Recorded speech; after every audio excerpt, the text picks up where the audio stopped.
गुरुर्ब्रह्मा गुरुर्विष्णु गुरुर्देव महेश्वराय गुरु साक्षात् परम ब्रह्म तस्मै श्री गुरुवे नमः। श्री गुरु चरण कमलेभ्यो नमः। आज मैं आपको दुर्गा सप्तशती के 13 अध्यायों के बारे में बताने वाला हूँ कि कौन से अध्याय को करने से क्या फल की प्राप्ति होती है, कौन सी मनोकामनाएं पूरी होती हैं। तो प्रथम अध्याय का अगर आप पाठ करते हैं तो प्रथम अध्याय का पहले तो आपको सुबह सुबह एकदम नहा खोर के स्नान दान करके चंदन करके गुरु वंदना करके आपको पूरी तरह से रेडी होकर स्वच्छता से पाठ करना है।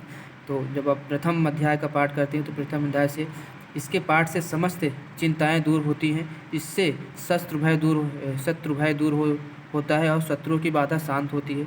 अगर आप द्वितीय अध्याय करते हैं तो द्वितीय और तृतीय अध्याय करने से इसके पाठ से मुकदमेबाजी में सफलता मिलती है, साथ ही झूठे आरोपों से मुक्ति मिल जाती है।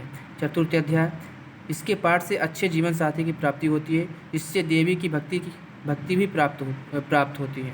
पंचम अध्याय, इसके पाठ से नकारात्मक ऊर्जा का नाश होता है।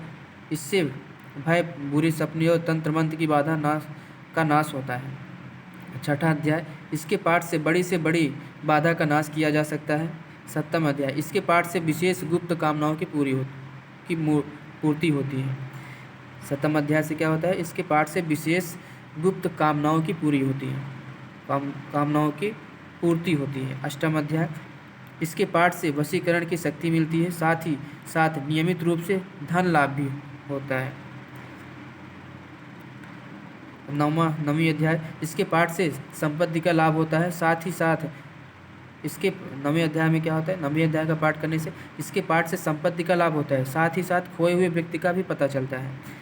10वां अध्याय, इसके पाठ से भी गुमशुदा की तलाश होती है, अपूर्व शक्ति और संतान सुख की प्राप्ति होती है। 11वां अध्याय, इसके पाठ से हर तरह की चिंता दूर होती है, इससे व्यापार में खूब सफलता मिलती है। 12वां अध्याय, इसके पाठ से रोगों से छुटकारा मिलता है, साथ ही नाम, यश और मान सम्मान की प्राप्ति होती है।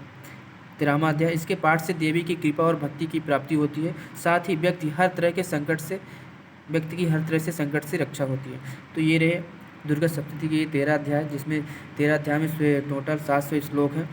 तो आप अपने अकॉर्डिंग कोई भी एक अध्याय उठा के नित्य आपको 9 दिनों तक आपको अध्याय का पाठ करना है, जो भी आपके लिए सूटेबल हो, जो भी आपके लिए सही लगता हो कि मुझे पहला अध्याय करना है, दूसरा करना है, तीसरा, चौथा, पाँचवा।